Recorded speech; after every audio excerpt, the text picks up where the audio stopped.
In today's video, I'm going to teach you how to duplicate a Notion page. Duplicating pages in Notion is a really handy way to save time, keep your workspace consistent, and reuse layouts or templates you've already set up. Instead of rebuilding a page from scratch every time, you can simply copy an existing one and then customize it as needed. In this walkthrough, I'll show you the quickest way to do that, directly from the Notion sidebar. First, open Notion on your computer and make sure you can see the left-hand sidebar. If your sidebar is hidden, look for the small arrow or the word sidebar and click it to reveal your list of pages and workspaces. The sidebar is where all of your main pages and sub-pages are listed, so this is the easiest place to start when you want to duplicate something.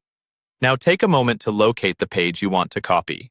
You might have it nested inside another page, or it might be listed right under your workspace. Scroll through the sidebar until you find the exact page name you want to duplicate.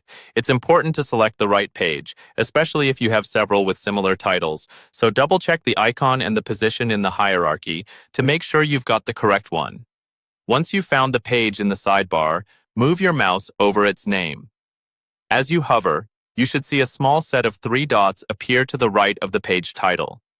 This is the Page Options menu. You can either click on these 3 dots, or, if you prefer, you can right-click directly on the page name. Both actions open the same menu and give you access to a list of options for managing that page. When the menu appears, look for the option labeled Duplicate.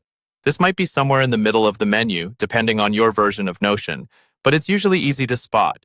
Go ahead and click Duplicate. Notion will immediately create a copy of that page in the same place in the sidebar, usually with the same title plus the word copy added.